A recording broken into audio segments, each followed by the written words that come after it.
Hey, Oh, John. sorry, I was on mute. Hey, how's it going? I am doing very, very well. It's good to have you. It's good to have you. Yeah, Welcome. good to be back. Yeah, man. I did a preface of the show day before yesterday. It's actually great that you decided to do it today instead of that day because I was able to think about some questions for you and did a quick little excerpt of the show trailer. And I reached out to some people asking them if they have any questions. I got a question just now, so we're gonna ask that later. But how have you been, though? You look good. You look Yeah, amazing. let's go. Let's get started. Yes, yes, Yeah, yes. thanks. Yeah, Well, it's go been ahead. it's been intense. Been going all around the country, taking on Trump, and for the first time, his lawyers are slowly, not slowly. I think they have now fully realized. So we had a hearing in New Hampshire, in Concord, New Hampshire, in person. Trump's Yeah. lawyers were Yes, there. and I I was there. wanted we start there because I wanted to know what's going on in Hampshire, in New Hampshire. So, and I saw Yeah. that you said you schooled some scholars, some people in Hampshire, the New Hampshire, and you said, Oh yeah. So we had a yeah, correct. Yeah. So we had what's called a jurisdictional hearing. So the court wanted to know, does the court even have jurisdiction to hear this argument? And there's three elements of jurisdiction. One is that you have an injury, that it's traceable to the people that you're suing. So you're suing the right people, and that okay, you've stated a claim that the court can act upon. And so the okay, first part is injury. They try to say that, well, first, they were shocked that I didn't bring an expert witness, and they thought to prove that he has an injury, and they brought in reports, polling data. They brought in an expert for 35 years that had been doing this, worked with the McCain campaign, the Romney campaign, the Trump campaign. And yes, what they don't know is that I'm actually an expert litigator, and I know how to hijack an expert witness and use it against them.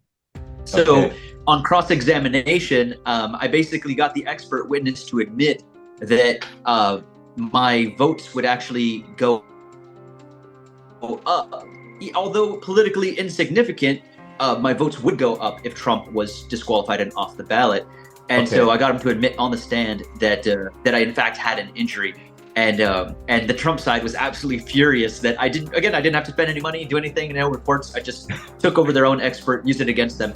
And then the second part was the state was trying to argue, well, we're not the one causing the injury. And I had to explain that that every act in furtherance of a constitutional violation is an injury. So the mere fact that he's campaigning is an injury. If if they accept his paperwork, that's an injury. When they process the fee, that's an injury. When they print the ballot with his name on it, that's an injury, right? Like, we don't have to wait until election day for there to say, like, okay, now the harm has been fully materialized. Like, we're not idiots, right? Like, the train is coming right at us on a clear set tracks. Like, we can deduce that a harm is coming. And when you talk about injury, what And for so viewers who I don't was know able what to easily dispel that. and for viewers who don't I'm know sorry? what an injury is, tell us what an injury is. Your argument is that an injury has been caused. For viewers who don't know, Correct. explain that. Yeah. Yes. So this is what all the the idiots that tried to sue Barack Obama and trying to say that he wasn't born in the U.S. and they were just voters. This is what they learned the hard way. So you have to have what's called a concrete, particularized injury in fact in order to get into federal court. So you can't go. Let's say your city council passes a law, and it says something that's unconstitutional, right? Like, you can't hold religious services on a Saturday. So a person of Jewish faith would feel like, hey, that's when we hold our. Or let's say, like, they pass a noise ordinance, like you can't have a outdoor event with noise before 10 a.m. on a Sunday, right? That's meant to target Christians or something like that. And those kind of like tent revivals. Well, you have to be one of the people affected by it, right? Like, let's say I'm an atheist at home, but I believe very firmly in the First Amendment. I can't be like, hey, that's not right. That interferes with Christians' right to worship. And I decide to bring a lawsuit against the city for that. The city's going to say, well, what the hell do you care? You're an atheist. Like, you don't even worship on Sunday. Well, and then I argue, but I could decide to worship on Sunday, right? I could convert tomorrow. The courts are like, nah. Like, the courts want somebody that has skin in the game, right? Like you have direct skin in the game. You are going to be directly injured by this. So even though we obviously know some of the people that brought the birther claims were just, racist as hell, right? Like, no matter how much they are harmed by seeing a black man president of the United States. That's an injury shared by 80 million other Americans that didn't like him, and maybe a million others, that are, have racial, animosity towards that. Yes. That's not what they call particularized enough. Particularized, it can't really be quantified. And I guess the largest group of people would theoretically be like in a class action lawsuit. If you're talking about all Facebook users in the United States or something like that, that's theoretically how large the group could get. But usually they're looking for a small number, no more than 4 digits, right? So preferably less than 10,000, unless it's a clearly identifiable class. And it can't be voters, right? Because voters is just freaking everybody. So that's the reason why those birther cases against Obama were all dismissed. And it's funny because I can tell you 98% of lawyers that even graduate from Georgetown can't tell you what standing is if they haven't actually ever litigated constitutional matters. So this is a concept that is very elementary in constitutional law, but very not understood by a lot of even licensed lawyers. And so this is quite interesting that you would raise the birthers, because to the birther issue, they were appealing to the issue of injury, but you're saying that there's no injury there because it wasn't particularized. Exactly, right. They have a grievance that's shared by 80 million other Americans that didn't want Obama to be president, but still, they were in the minority, right? So it's just like, tough shit, you lost. So what I learned from that in reading all these cases is I stood back and I thought to myself, I was like, well, then who has standing to sue a candidate to challenge their eligibility? And funny enough, that question was answered by Donald Trump.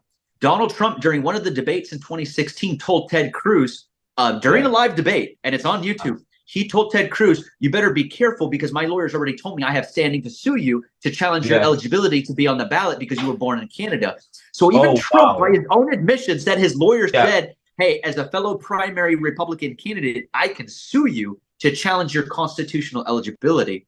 And that was, it wasn't like Trump gave that to me. I found that afterwards. But when I was reading all these cases, which largely developed because of this woman by the name of Falani. She was a third-party libertarian, Green Party or libertarian. She was a third-party candidate in the 80s and 90s. She brought a lot of litigation, and she helped bring clarity to this issue.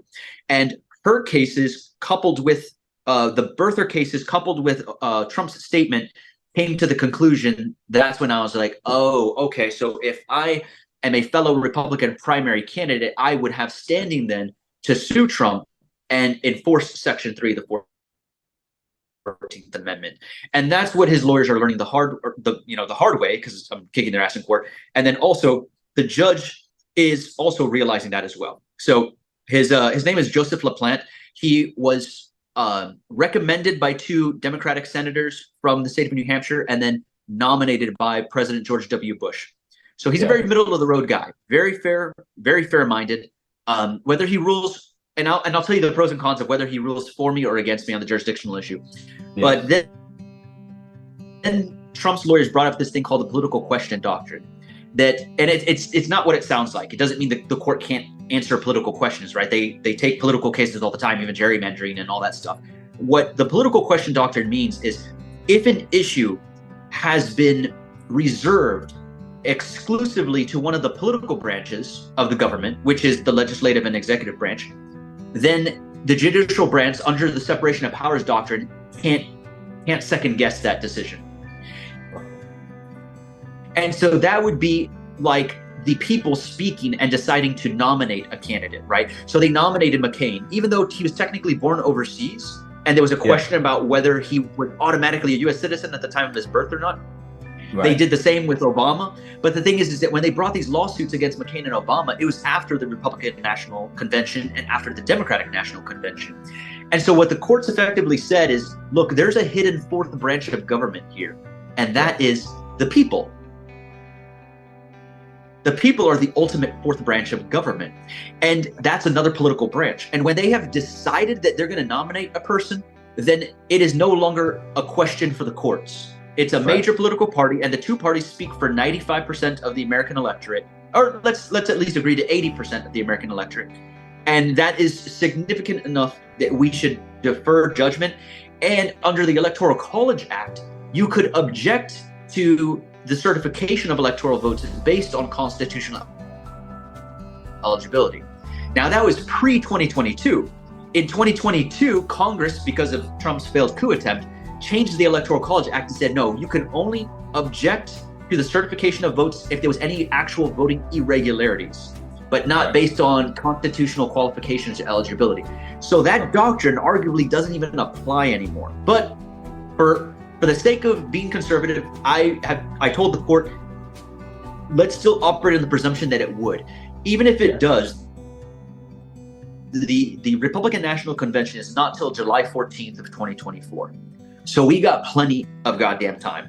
And there's been no political decision, right? Because even the Secretary of State said, oh, it's not my decision whether to accept or reject his application. I'm merely ministerial. If he submits it, I have to process it. And then I asked the Secretary of State, if Vladimir Putin showed up with a declaration of candidacy, with a $1,000 check, would you accept it? And his answer was, yes, I have no discretion to reject it. Which is obviously the ludicrous interpretation of the law. But what there is, he admitted it's not a political decision, which negates the application of the political question doctrine. So long story short is there's absolutely no basis for the judge to say the court doesn't have jurisdiction. The next question, and this is where Trump has a little bit of a better argument, not a strong one, but a better, is that Section 3 of the 14th Amendment is not self-executing. So what that means is generally, and I disagree with this interpretation of the law, but it's over 100 years old and nobody's really challenged it ever since. The Constitution says that the Supreme Court and the inferior courts underneath it have jurisdiction over all cases and controversies arising under the Constitution. Period. It's that simple. But the way that they have denied our right to access the judiciary is the Supreme Court created this rule about 100 years ago that said, well, it arises under the Constitution, which gives us jurisdiction, but you still need to cite a cause of action. And a cause of action can only... Think of how ludicrous that sounds. I have to be given permission to sue for a constitutional violation by Congress. And the way they've said it is, oh, well, they're representative of the people, right? The fourth branch of government. So they have to give you the right to sue the government because the government has sovereign immunity. Again, that's not what the Constitution says, but that's how the courts have limited the ability of people to enforce their rights. Now, this was circumvented in 1976 in a very famous case called Bivens versus 4 unnamed officers of the Bureau of Narcotics. So Mr. Bivens, 1976, he had a shop. He was accused of running a bodega, right? A bodega is pretty much, it's a shop where nobody is really in there to buy anything. Like they have like a bottle of Gatorade that's 10 years old sitting on the shelf. It's a front, right, for drug dealing. You come in, you tell the clerk a certain code, and then they sell you some marijuana or cocaine, whatever you want to buy, right? So he was accused of running a bodega. The modern equivalent of the DEA,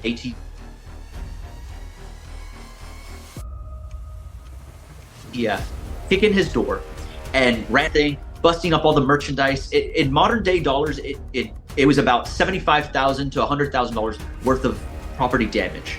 And then they didn't even find a single freaking drug. It turns out he was just running a really crappy store that looked like a bodega, but it was just a really crappy store.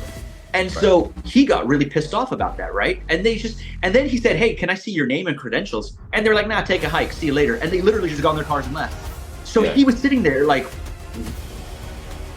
what the hell just happened? Like, DEA just kicked in my door, caused $75,000 worth of damage, didn't find a freaking thing, then just said, sorry, peace out, we're leaving. And then he said, can I have your badge number and name? And they're like, nope, and they drove off. So he went to federal court and he sued directly under the Fourth Amendment. He said, unreasonable search and seizure, I don't know who they are. I just know that they identified themselves as DEA, so it's 4 unnamed officers with the DEA. The lower court dismissed his case, and they said, sorry, dude, like the Fourth Amendment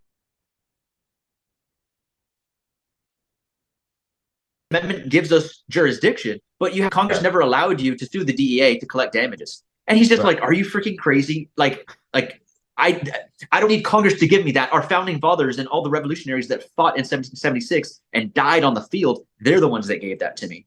So he appealed it to the U.S. Court of Appeal for the Second Circuit. The Second Circuit said the same thing too. They were like, sorry, man, that's not the way the judicial system works. You have to cite a statutory cause of action created by Congress.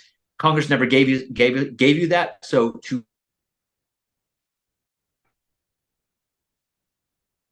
bad.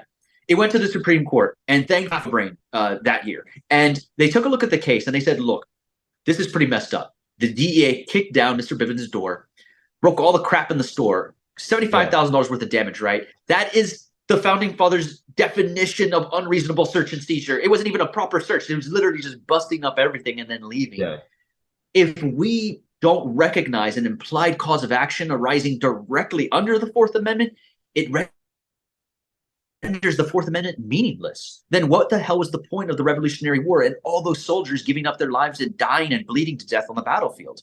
Yeah. And they said, we are not prepared today to render the Fourth Amendment to meaningless words on 200-year-old paper. We are going to recognize that there is a direct cause of action arising directly under the Fourth Amendment. And that's what we do here today. And it became known as a Bivens cause of action. You could sue directly under the Fourth Amendment.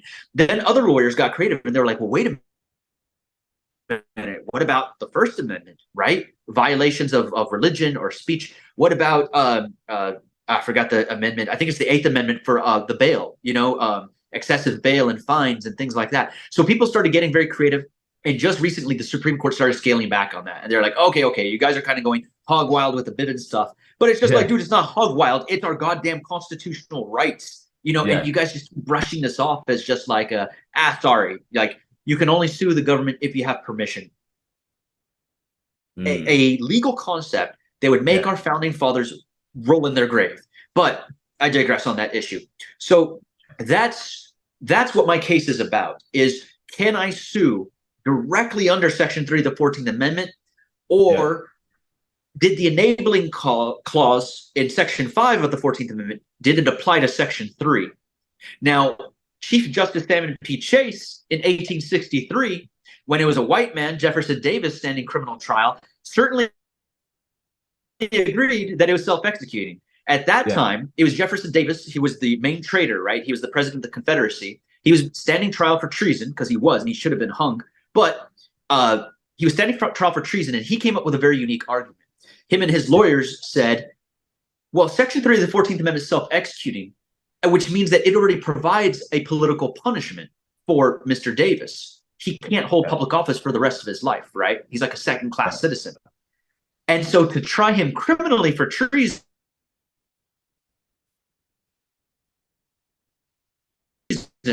when he's already guilty of injury. And Chief Justice of the United States Supreme Court, Salmon P. Chase, said, you know what? I like that argument. That's a good argument.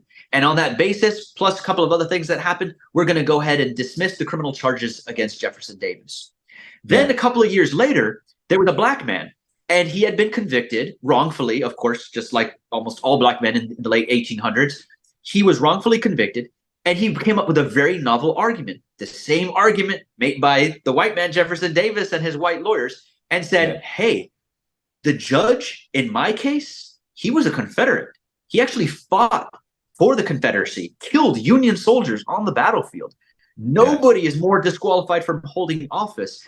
So anything he did, including presiding over my case and my criminal conviction, should be null and void as a matter of law, based on what Salmon P. Chase said in Jefferson Davis's case. And of course, they were just like, and this was recently in New Hampshire. You were making that case, and that's also the case you're making. That's not what we said, right? Now I'm to use the white man's argument. Sorry, I mean, I think there is some. So in 1868, we're having some glitches. I'm not sure where that's coming from. I apologize about that, and for the viewers, I apologize. Oh, that's okay. Glitches, but so the argument. So because I know this argument is part of the argument as well as it relates to what's going on in South Florida with you suing Mr. Trump. Exactly. Yeah. We're going to ask you about that, but we know that there's another jurisdictional issue going on in New Hampshire, but you're also using the same argument, and whether or not the court. This all ties in. Okay, definitely. So exactly. And for those of us who don't know, Section 3 of the 14th Amendment, no person shall be a senator or representative in Congress or elector or president and vice president or hold any office, civil or military, under the United States or under any state, who having previously taken an oath as a member of Congress. No, I think I'm reading the blah, so on and so forth. It goes on to say, or as a member of any state legislature or as an executive or judicial officer or any state to support the Constitution of the United States shall have engaged in insurrection or rebellion against the same or given aid or comfort. And then you reference Section 5 of that same amendment of Section 14 saying, the Congress shall have power to enforce by appropriate legislation the provision of this article. So I know you referenced Section 3 and Section 5. Sorry to cutting you. Yes, so just to get some content and background for people following. But continue. So you're talking about how all of these stories give you base now within which making. Sorry, go ahead. Yeah, exactly. So yeah, that's the next question for the court is, and that goes to whether I've stated a claim upon which relief can be granted. And so that's going to be the next thing. But this first part, the jurisdictional part, is major because if the court clears it and says the federal judiciary has jurisdiction, this is going to have nationwide implications. This has never happened before. Yeah. And so it's going to be pretty wild. The case is going to move forward to trial. And so the judge is going to rule on or before Friday, November 4th. So mark your calendars. The judge is going to rule on or before Friday, November 4th. That's pretty much next Friday. Not only that, but U.S. District Judge Douglas Reyes in Phoenix, in Arizona, covered by the Ninth Circuit, has now scheduled an expedited trial on the merits for November 14th. This is a big deal. Oh, wow. So you are in New Hampshire. And I'll get into the Cruz lawsuit right now. Why? But so you're in New Hampshire, so and you're also in Arizona. That's correct. Why I saw the text. So, I sent a text. Okay, great. Go ahead. Sorry for cutting you. Yeah, I have 27 cases all over the place, but there's about 12 that we're honing in on. Yes. The New Hampshire case is covering the First Circuit. That's moving very positively in the right direction. So I don't think I need to, but I have a backup case in the First Circuit as well, just in case. I always have backups. That's what people don't realize about me. Yes. I always have a plan B and C and D and E. I'm never caught off guard. And that's just the chess player in me. A lot of people don't know this. I don't know if I mentioned it last time. I used to be a chess master. But yeah, so then, in Arizona, that's covering the Ninth Circuit. And the thing is that what's monumental about that case is the Ninth Circuit includes Montana, Idaho, and Alaska. 3 states that have been historically, reliably a red state in the general election, like for the last. If I won in the Ninth Circuit, Trump would lose those states. That would automatically put Joe Biden at 269, which he only needs 270 to win. So at that point, Joe Biden would only need 1 more electoral vote. And guess what? In the First Circuit, there's 1 electoral vote that Trump would get in Maine that he would lose. So if I win in the First and Ninth Circuit, Biden already wins the general election. Also, I have a case moving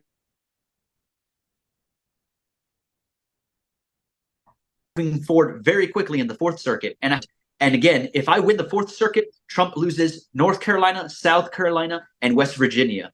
If he loses the Fourth Circuit, just that circuit alone, even let's say I lost in New Hampshire and I lost in Arizona, but I won in Maryland, Biden automatically wins the general election because Trump can't get to 270 without the Fourth Circuit. And then likewise.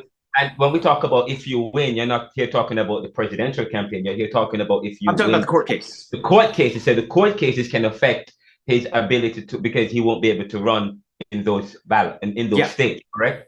Sorry. Okay. Interesting. Correct. Yes. Yeah. So that's the significance of these cases. Yes. Trump has to, in order for Trump to defeat me, Trump has to win in every single court jurisdiction. In order for me to win, I only need to win in 1 jurisdiction. So the odds are stacked against him big time. And this is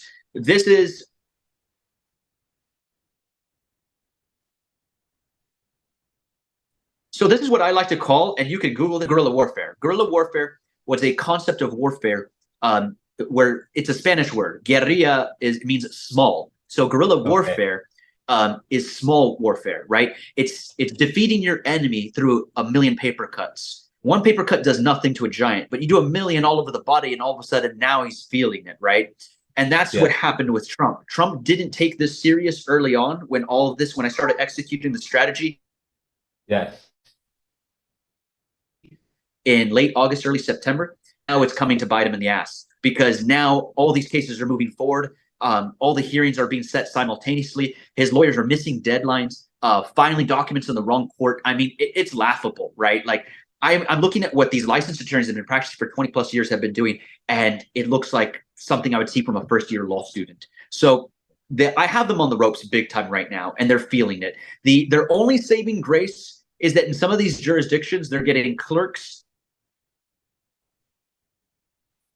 and magistrate judges that are sympathetic to them. And they're bending some of the rules. And in some cases, like in West Virginia, the magistrate judge is directly breaking every rule possible. And I already have that. The judge thinks that he's untouchable, but under 28 USC 351A, I can file a complaint. But yeah, we got him on the ropes. And by the way, who is Magistrate Judge Alison Clare? You said that she's abusing her position and protecting Donald Trump from accountability for January 6th. And so that one judge you also mentioned, who is that? Yeah. So Judge Alison Clare. Oh, good. Sorry, there was a glitch there. But yeah, I'll go into Judge Alison Clare.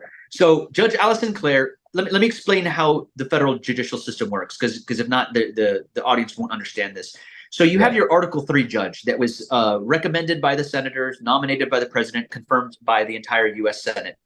And then they become an Article III judge appointed for life. Now, when you're a judge in a heavy jurisdiction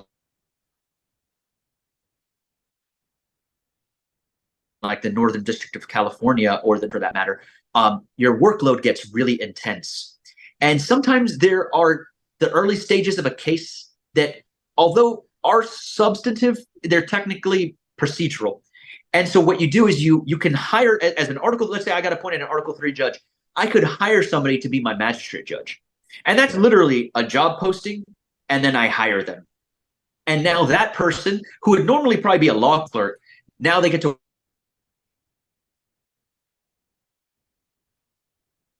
wear a robe, and they get to hide that I don't have time to handle, right? So all these pretrial motions and all that stuff, they handle that. And even if it's like a substantive motion to dismiss, I'm usually going to tell my magistrate judge, like, dude, I have a lot on my plate. I'm handling these other bigger cases. You do the legal research and then give me a recommendation. Like, you can't rule on that, but you do the research, do all the legwork, give me a recommendation, and then I'll review everything, what they said, what you said, and then I'll make a final ruling. But that's obviously going to save me hours. Legal research in a case, it saves me about 3 to 4 hours per case. And if I have like 40 cases on my docket, you know what I mean? That's 160 hours saved. And I get to push all that crap on the magistrate judge. So that's the job of a magistrate judge. Basically a glorified law clerk.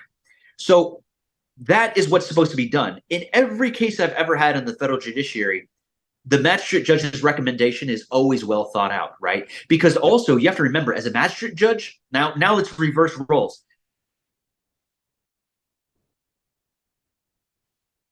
Let's say I get hired as a magistrate judge by judge. I want to showcase my expertise, right? So anytime I make a recommendation to the judge, I want it to be well-researched, case citations. I want it to be beautiful and perfect. That way, later on, if there's a vacant spot, I can tell the judge, hey, can you put in a good word to Biden? And maybe I can get nominated. And in fact, a lot of the judges that are nominated are current magistrate judges. So it's your time to shine, right? It's your time to really show, hey, I'm intelligent. I know how to do legal research. I can be an article. So every time I've seen a magistrate judge, even when I disagree, it's at least well-reasoned, well-researched. I disagree with some of it, and I've objected to magistrate findings, plenty of times.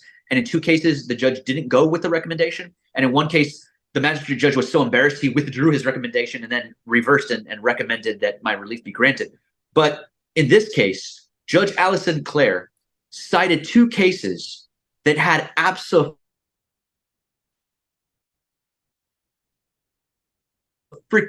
nothing to do with me, like a birther case. It was a citizen voter challenging the eligibility or the constitutional qualification of another person. So they didn't have standing. And she quoted the court as saying Section 3 of the 14th Amendment doesn't provide an independent cause of action. But that is what we call, in the legal world, we call it dicta, D-I-C-T-A. Dicta basically means that was just an offhand comment by the court. It wasn't backed up by legal research, historical analysis, legal analysis. Absolutely not. If I said, I think that if you did this, it would be a civil rights violation. Like, unless I have citations, that's called dicta. I'm just expressing my opinion. And there have been times where even me as a tax professional, I've told a client, I think it might be this, but let me research it.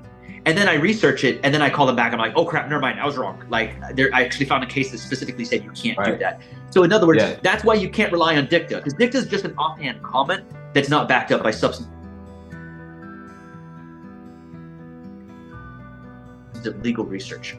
And that's exactly what Alice 2 cases that merely made this offhand comment. And what's absolutely worse, is that she admitted to it. She said, I agree with these statements by the court, not with I agree with the legal analytical research of the court, or I agree with the historical research of the court. She just said, I agree with that offhand statement of the court. And then she dismissed all of my research, which is like a 42-page verified complaint that, again, is like based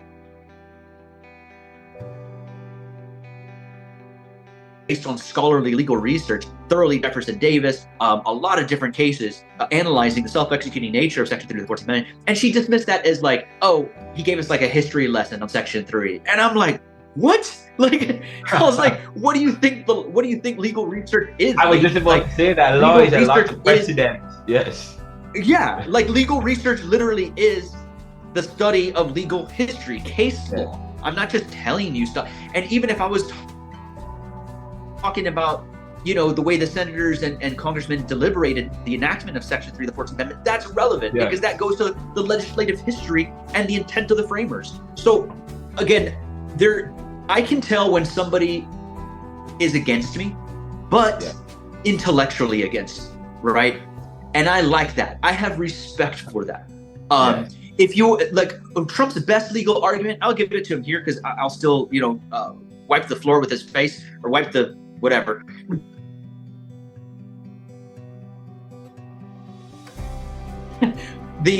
Trump's best argument, January 6th, was not an insurrection. It was a conspiracy to commit an insurrection, but it didn't quite get to an insurrection. That would be his best legal argument. Now, if the judge came back and argued that, and then also just simply said Section 3 of the 14th Amendment, there's no binding case law that says that it's self-executing. And even Chief Justice Salmon P. Chase, although he presided over the criminal trial of Jefferson Davis,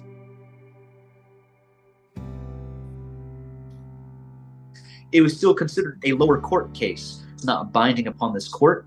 If she wanted to rule that way, I would have said, okay, there's no bias there. Well, obviously there's bias, but at least it's intellectual, right? She stated her legal reasoning, and she has countered on an intellectual level. She's countered my position. But for her to rely on dicta and then dismiss all of my legal research as just like a history lesson, that in the poker world, by the way, I also used to be a professional poker player. Okay. I'll get you on one of my teams. In the poker world, that's called a tell. It lets you see their true self, right? And it revealed a hidden bias that she has. And that's where I was just like, no, this was not an intellectual disagreement with my legal position. And by the way, Trump hadn't even filed a response yet. So I don't know on what basis she's already basically recommending that the court dismiss the case when Trump hasn't even requested that relief yet. So it's absolutely bizarre. And it's not bizarre. It reveals that she's a Trump supporter. That's what it is. That's why I made it clear to Senator Alex Padilla and the new senator. Oh, that's in California. California. Okay. Yeah. So this case was filed in the Eastern District of California, which covers Sacramento, which is the capital of California. And so yeah, I had to do that, and I had to out her because I'm sick and tired of the judges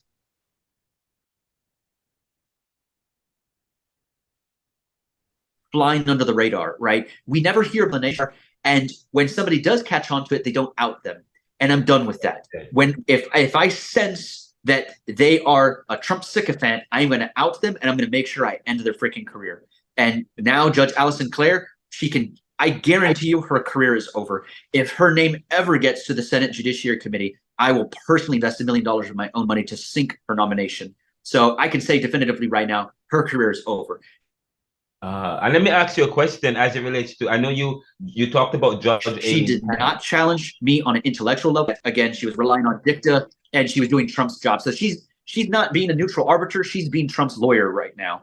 And that's where I draw the line. Again, even if Judge Joseph LaPlante in New Hampshire rules against me in jurisdiction, I trust that he's going to have probably a 40-page legal opinion clearly outlining why. And I will respect that. But there's a difference between that and what happened in California. And I want to make that distinguishment because, again, it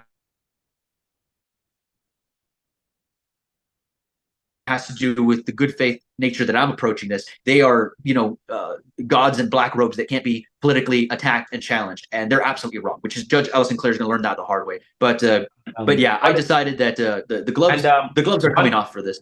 And one question, let's do a follow-up. The last time I know you were waiting on you had appealed the decision by Judge Eileen Cannon as it relates to the Florida lawsuit.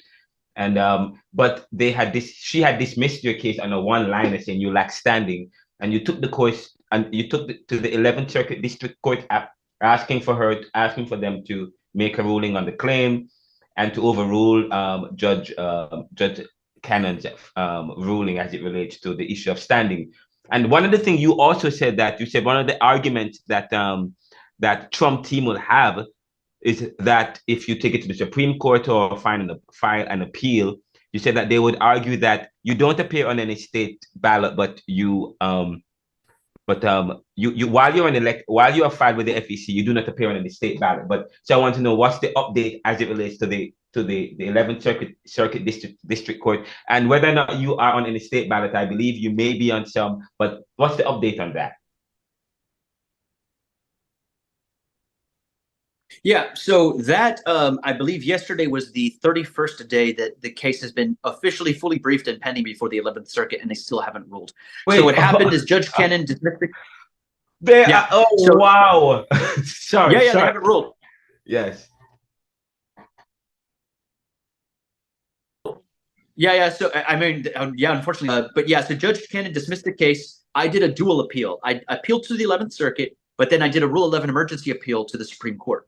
The Supreme Court denied the petition on Monday, October 2nd, because that was the same day I was in Nevada filing the documentation to be on the ballot.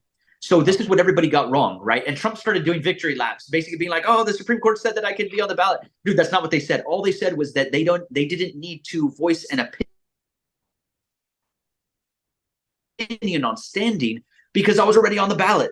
So it's not an issue anymore. There's no question about whether I'm a bona fide candidate if I'm actually on the ballot. I'm in the ballot in Nevada. I'm in the ballot in New Hampshire. Today, I just filed the documentation for South Carolina. Next week, I'm filing in Arizona. And a lot of these things I could file right now, but the states have these arbitrary filing periods. Like West Virginia, it's January 9th to the 26th. It's like the first Wednesday, but not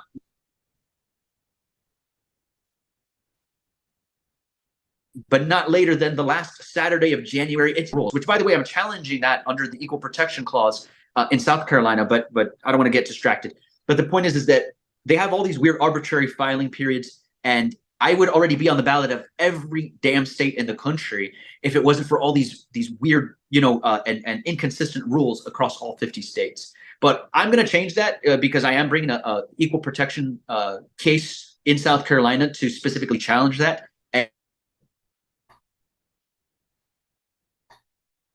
And hopefully we can get national uniformity going forward. And that's going to make it easier for third-party candidates like me, or even like third parties, to emerge. And that's what they don't want. And that's how they rig the two-party system. But I'm gonna completely unravel that and append the two-party system. But that being said, wait, where were we? I lost my train of thought for a second. You were talking about what the reason why they're taking so long to provide a decision. Oh, that's right. That's right. Yeah.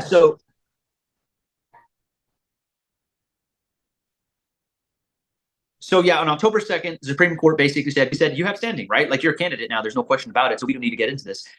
So now it's on the 11th Circuit. The 11th Circuit has to issue out a ruling, but they're obviously dragging ass. And why? Because it's an extremely conservative circuit.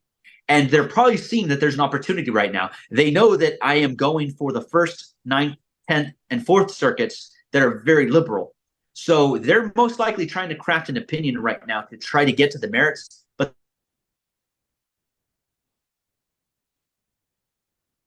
they can't, because the case was solely based on Eileen Cannon should be disqualified from any and all Trump-related cases. And that's the part where they know that they are checkmated, but they're trying to figure out a way out of it, because their own case law said if there is any doubt whatsoever about a judge's impartiality, that judge should mandatorily recuse. Now, that's what they said when they were being honest back in the mid-90s. So now we're coming to the Cannon case, and now they're trying to be the whole, oh, hold on. Right. That's not what we actually said. And they're going to try to backpedal. And I can guarantee you they're going to try to backpedal because it's, again, what I've slowly realized is this country is really, really corrupt. Our judicial system is corrupt. Our elections are rigged. It's a two-party system. The districts are gerrymandered to where the politicians are picking the voters rather than voters picking the politicians. They don't have any term limits, so they can just sit in Congress for the rest of their life, using their power and influence to raise more money. And that's the reason why incumbents have a 98. It's gotten to the point where this is basically not a republic anymore. The politicians get to basically stay there for life. They get to pick their voters. The courts say, oh, we can't touch that topic because we don't get into political gerrymandering. The federal judicial system itself is rigged. And I can tell you that if any litigator out there doesn't have his appellate practice down, you're going to get railroaded, because it's all about how well you know the judge and your connections. I have a question for you. Since you mentioned that, since you're on that topic, I have a question, because it's unfortunately I'm working very methodically on how to upend the system. Sorry, the glitch is so sometimes after I speak it takes no worries.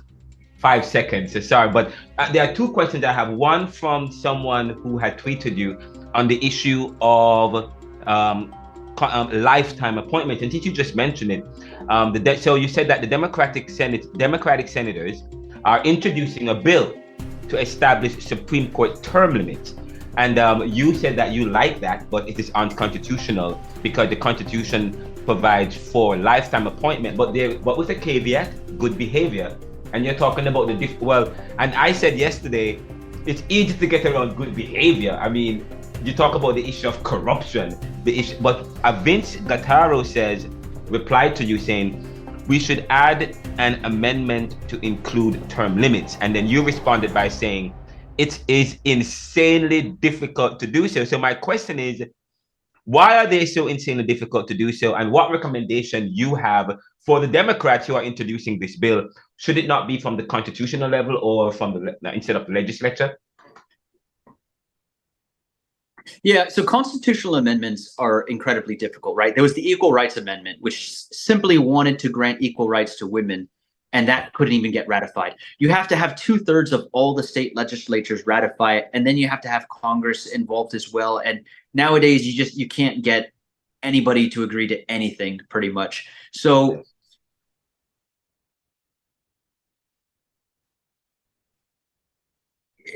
it's constitutional amendments, but they're pipe dreams, right? They always say that, oh, just amend the Constitution. Like that, trust me, that's phenomenally easier said than actually done. Because they've been working on a constitutional amendment to impose congressional term limits for over 30 years, and it hasn't happened. So again, it lets you know that this is not and that's something that public polling shows 80% of people support, and that can't even get ratified. So don't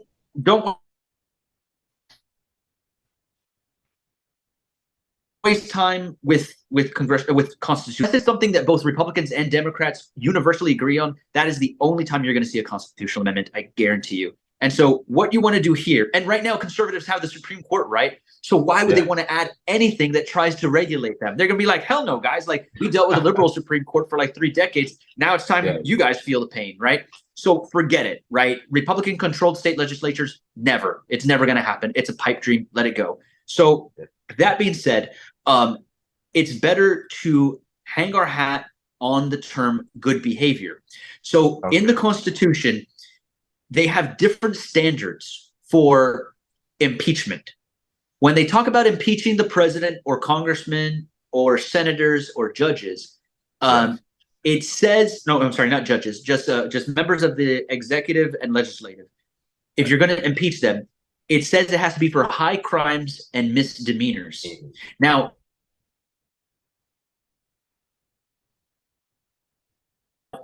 some people have, and this is actually in terms of 1776, it just meant like your demeanor, your behavior. So misdemeanor is misbehavior.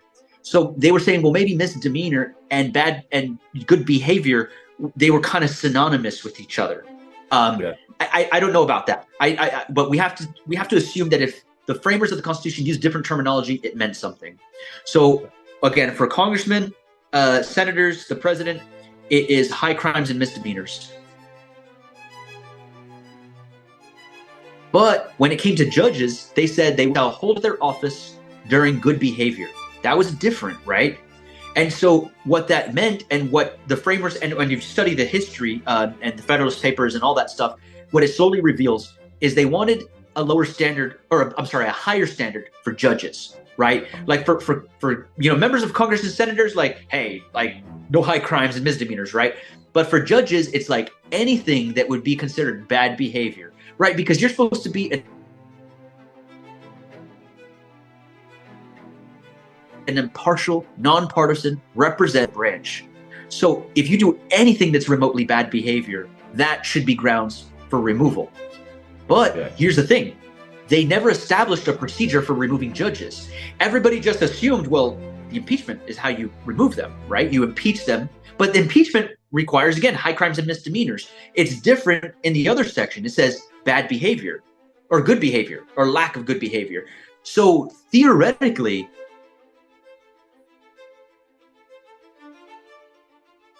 you could have a majority vote of both to remove a judge. And you could say, we've deemed that you've engaged in bad behavior, and a majority of the House and a majority of the Senate have both voted that you engaged in bad behavior. And on that basis, we are revoking your judicial appointment. That would create a constitutional crisis because Congress has now spoken and told a judge there to be removed.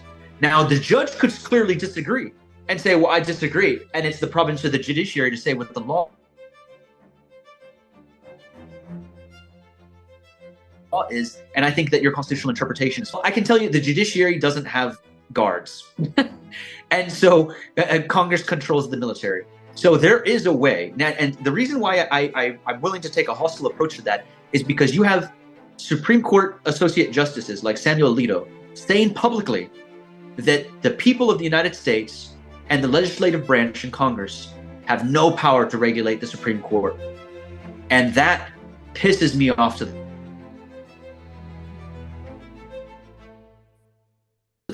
the core. He really truly said, and that he is untouchable. And I think that until Congress grows a spine and is willing to create a constitutional crisis and say, no, we are passing a resolution in both chambers to say that you've engaged in bad behavior, Clarence Thomas, and by a majority vote, we are saying that, especially the Senate, we are hereby revoking your judicial appointment for having engaged in behavior other than good behavior in accordance with the Constitution. That is what would be needed to force Clarence Thomas to step down. But with the way in which how our political system is constructed, and the division within these parties, it's going to be, division within. Well, that's why I'm saying a simple majority vote, because Democrats control the Senate right now, right? And Democrats are only like a handful of votes away from controlling the House. And what the Supreme Court just did in Alabama, creating two new districts that are almost guaranteed to be Democratic districts, that's going to be two more votes. Then there are other jurisdictions where there was some gerrymandering as well, where there's going to be a couple of more, or I should say undoing of gerrymandering, where Democrats are going to pick up more seats. So all you need is a simple majority in both houses. Yes. Versus if you're going to impeach somebody, right? If you're going to impeach somebody, you need a 2/3 majority in both house, or no, sorry, you need a majority in the House of Representatives, and then you need, your 2/3 in the Senate in order to convict. And so that in this political environment is unattainable. But that's that is for impeachment. I'm not calling for impeachment. I'm calling for a legislative determination of behavior other than good behavior in contravention of the Constitution, and the U.S. Senate that granted the lifetime appointment revoking that lifetime appointment. Never been done before, and it really would create a crisis if a justice refused to step down. And I think for the sake of the republic, the justice would ultimately decide to step down, lest he create a crisis, right? The legislative branch is the voice of the people. And ultimately, the fourth branch of government is the people. And they speak through the legislative branch. And that would be the people of the United States telling Clarence Thomas, you engaged in bad behavior in violation of the Constitution, and it's time for you to step down. But we'll see. That would be a better use of Congress's time. But unfortunately, they lacked strategic mindset. I know it's coming up. There's a question that Mr. Paul Taylor asked me. Well, you may have seen it. It was on Twitter. I invited questions. One person responded by Mr. Paul Taylor -Burr on Twitter. This is your question, Paul. You will see us later. It says, what are the chances if Trump wins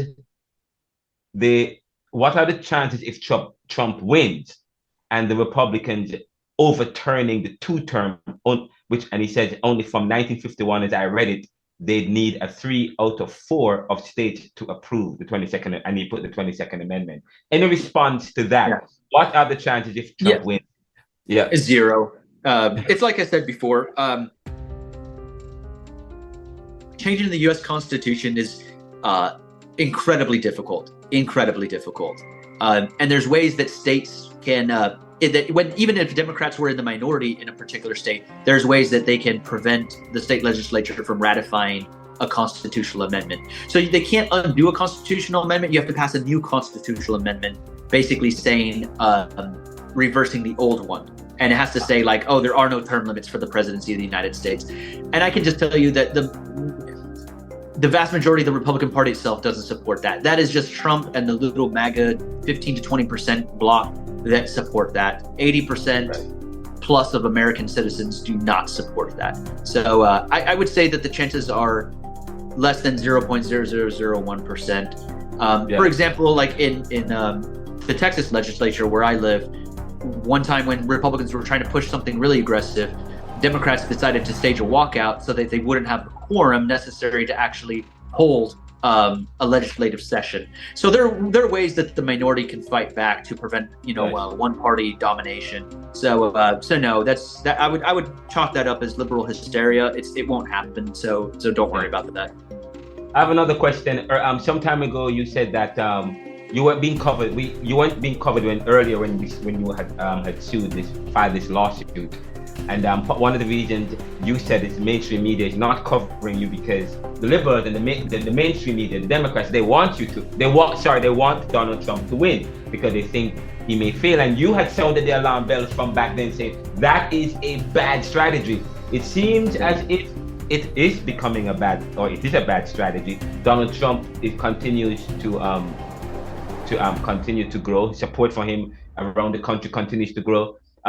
So any response to what do you think? And you said that the only way he can be derailed is by your case. So what has changed? Have you is there more viewership for you now? And do you think the Democrats policies have changed? And what is the outlook? Because I think Trump is in New Hampshire today. His support for him seems to be growing. And what do you think? What is the outlook tells you? Yeah. So the outlook is this. The Democrats are conflicted right now. There's about half of Democratic leadership, I should say, that support what I'm doing. And they're just like, yeah, get rid of Trump. And that way it's a fair fight between Biden and either DeSantis or Nikki Haley. It's going to be likely one of them. The other ones are a bunch of jokes. And that would likely be the fight, right? And I'd have to figure out how, I don't think I can stomach Ron DeSantis. He's already exhibited his fascist tendencies. And to be completely honest, I would be inclined at that point to working and brokering a deal with Joe Biden. So what some of us would propose to Joe Biden is let conservatives take over the Department of Commerce and the Department of Treasury. so we can run the nation's fiscal policy and economic policy and get this country back on good economic footing, which historically conservative Republicans tend to be a little bit better at, just being honest. But it would be a coalition government, right? Bringing in some conservatives, letting them take over certain sectors where they could probably run things better.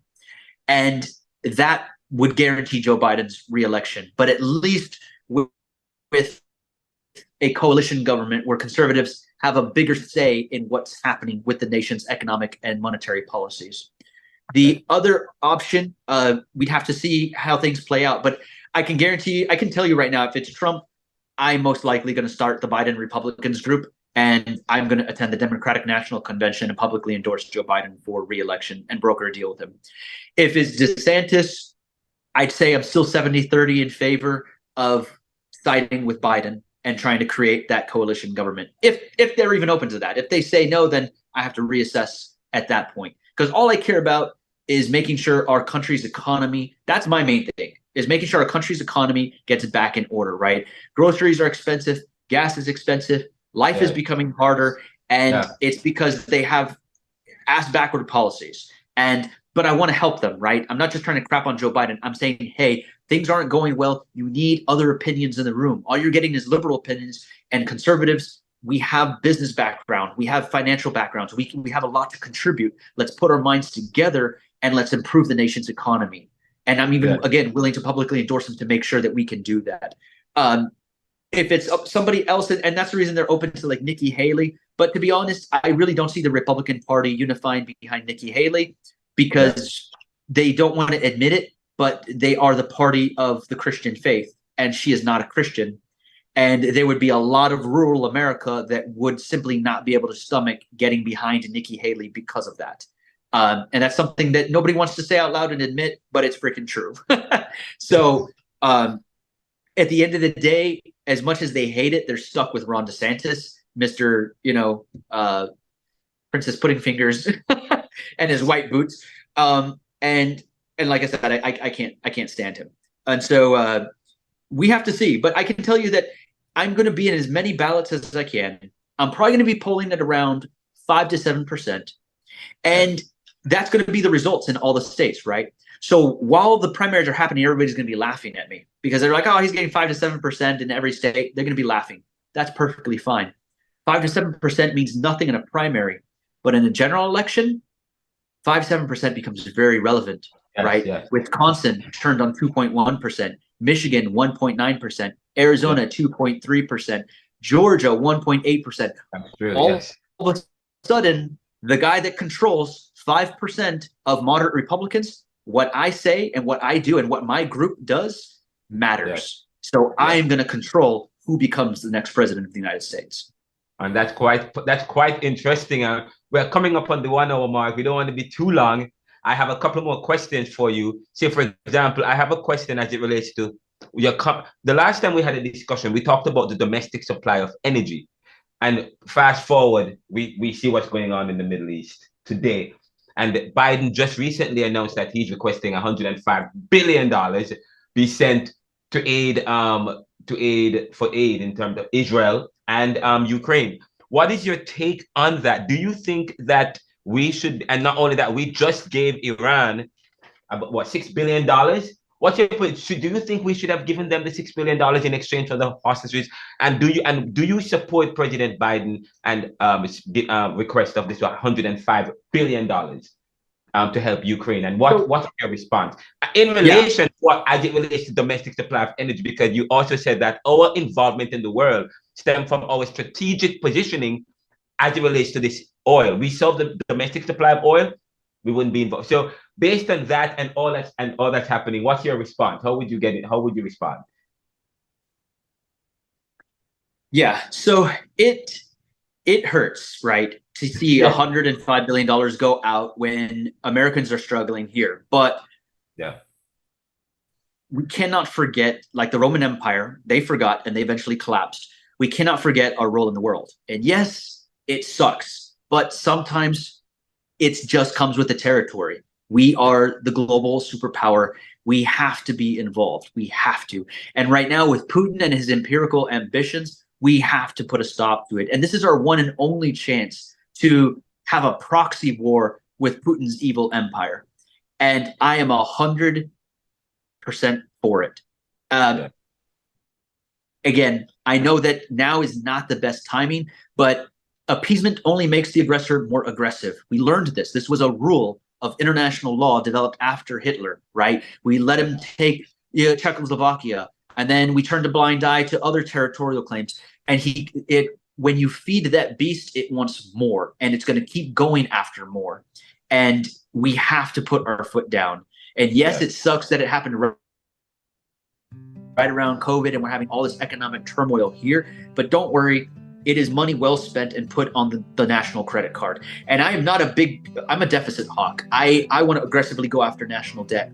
But this is one of those things where it's just like, no, we need to do this. It's absolutely critical. It has to do with if not, all of Europe could be thrown into chaos, and then we're on World War III. So if we don't put up a fight in Ukraine, we are going to go to World War III. But then you have the naysayers and the pro-Putin people saying, oh, this is going to spark World War III. No, it's not. We're bleeding Putin dry right now in Ukraine. The second we stop doing that, he's going to get more powerful, more emboldened, and go after more territorial claims. Now, Israel and what's going on. Yes. It's a whole other question. I support. Look, what happened was absolutely horrible, right? And indefensible. Hamas, and there was no way that Hamas pulled this off without a lot of the complacency and willful blindness of a lot of the people in Palestine. They had to have known what was going on, and they turned a blind eye to it. So there's plenty of blame to go around. What they did was a terrorist attack on innocent civilians. Israel had every right to go in there and retaliate. And I'm a big retaliatory hawk. Kill one American, we're going to kill 10,000 of your people. And as long as we maintain that 1 to 10,000 ratio, nobody's ever going to F with us. So I like that because it sends a clear message, and Israel has every right to adopt that same type of policy as well. However, that being said, we have no skin in this fight. We can support them limitedly, but I would not be okay with pumping billions and billions of dollars more into the federal deficit for that. We've already given them enough. We've given them weapons. We all know they're freaking nukes there. We've given them nukes. We've given them weapons. We've given everything to defend themselves. That's it, right? It's time for Netanyahu to put up or shut up, right? He's been talking tough for all these years, borderline, despot, and to a certain extent, he stoked it, or if it was going to happen no matter what. But whatever, war broke out. It's on them now. It's their war. They have to win it or lose it. And I don't want to agitate the Middle East any more than it's already agitated with us. So I prefer just kind of washing our hands, stepping back, and saying, "Hey, look, we've already given you all the weapons. We can't give you any more. Not right now. We have no stake. We have no skin in that fight." In other words, Ukraine is different, right? I mean, that's Russia. That's the delicate balance in that Eastern European sector, right, where we've always had wars, like Kosovo breaking out, and then now to the north in Ukraine and everything, and that has to do with NATO. But the Middle East, it's a touchy topic, and we've already we should have already learned our lesson, when we started messing with Afghanistan, and we supported and trained Osama bin Laden and Mujahideen, and then that came back to bite us in the ass, because he felt betrayed when we just upped and left, and then he decided to 9/11 us. But of course, Americans don't know about the history of the CIA and how we trained Osama bin Laden and the Mujahideen to fight the Soviets in Afghanistan, and then how we cut them out and left them out to dry. So, but all that being said, this is one of those things where I don't want to get involved. I do not to give not to beat a dead horse, but Robert Kennedy, for example, he decided to express an opinion on this in 1968, and then it turned out a Palestinian kid. Supposedly, we don't really know 100% for sure if there was more than one gunman, but Saran definitely decided to shoot him in the head, right? And it's one of those things where, do I support the state of Israel? Yes. Do I support the past military and financial support of the state of Israel? Yes. Do I support the right to defend themselves? Yes. Should we get involved in the fight? Hell no. Absolutely not. We've given them enough. Again, they have to fight for their own territory now. Yes, yes. I mean, there are those who believe that Israel shouldn't be a state. There are those who believe Israel shouldn't be there in the first place, not until 1944. I've argued that in 1944, but then some people say it began before the Israel defense. Oh, it was our land. It's a biblical theological issue as well. I studied theology, so it's I know. kind of it's tough. It's tough. But I mean, one thing I always tell people is this: nations are conquered, territories change, and you can be like the Native American. And look, I'm 60% Native American according to Ancestry DNA, so I can say this. But you can be like the Native Americans and just continue to whine and complain about how you had your land taken from you and you've been colonized, or you can just adapt. Just join the society. You know what I mean? And it's just adapt and overcome. That's all it takes. You know what I mean? But all I can say is a new flag goes over the land. The land hasn't changed. And just move on. You know what I mean? And I do support the two-state solution. But then, you have, leaders like Netanyahu that really start like stoking the flames. And then you have fanatics like Hamas that then attack and then give justification for a brutal counterattack. And it's look, this has been going on for what, 3,000-4,000 years. Yes, it's not going to stop. You and I aren't going to solve this. No, it's not. That is true. It will never 2,000 years later, there's still going to be another Ronald and John talking about how to fix the Middle East. It ain't going to happen. I completely agree with you. It's Israel have to step up and they have to fight that war. We've given them enough. I completely agree with you. But by the way, my last question, you said the last time, this is the last question. You talked about a rainbow coalition starting in New Hampshire. What's going on? Have you started the Rainbow Coalition where are you in terms of developmental stages? What's going on with the Rainbow Coalition in New Hampshire? Have you started that yet? All right. So one thing I've learned is that Trump's legal team and their strategists watch everything I say now. So they're going to watch every second of this video. So I have to be careful now. I did and said certain things to get their attention to make them realize like that I'm coming after them. But the element of surprise is gone. They know the threat that I pose. And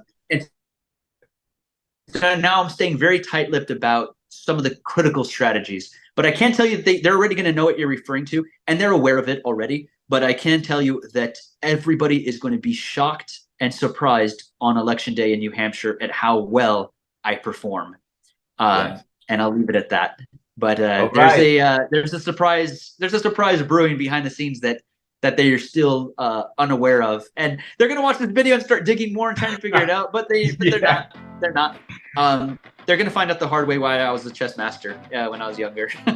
Oh wow, this is good. Oh, wow, what an amazing, refreshing conversation. And that's it. That's all the question I have, all the time we have for questioning. This was great. Thank you for joining us. And any last word? What's the outlook for your campaign? What's the outlook for AI Tax, Castro and Company? What's the outlook for you? Everything is looking great. I'm working around the clock. Like literally just this morning, I filed 3 filings in 3 different courts in New Mexico, West Virginia, and I can't remember the other one. But it's full steam ahead. Everything's going great. So just keep your eye on the news. Yes, we wish that, and then we are the news. Please continue. Don't forget to give us the breaking news before anybody else. I will. But thank you, man. And by the way, congrats. I see that you're all over Newsweek. Everybody is interviewing you. That's great. Like now it's everywhere. Fox News, CNN, ABC, CBS. Yeah, the works. If you need to get in touch with John Castro, please remember he's on Twitter and he's on LinkedIn and Facebook. Just go to Real Johnny. I always forget your Real name. John A. Castro. Yeah. Real John A. Castro, because I follow you on all of them, and your name is kind of different on each. So it's Real John A. Castro for Twitter, and then for Facebook it's John Anthony Castro. Sorry, for Facebook, John Anthony Castro, and you're also on YouTube. You're also on LinkedIn at John Anthony Castro. So, and he has a page, johncastro.com. Yes. Yeah. Yep. Great. So follow him, message him. And this is the NeoLiberal Round, brought to you by the NeoLiberal Corporation. We're always serving the world today to solve the most challenges by making popular what was the monopoly. I always say we give you news from the subaltern perspective. history from below or perspectives from below. So support us, and we are available on all platforms. Now we are on SoundCloud. But thank you so much. Visit us by going to anchor.fm/theneoliberal/support. And please go to theneoliberal.com and renaldocmckenzie.com. Walk good.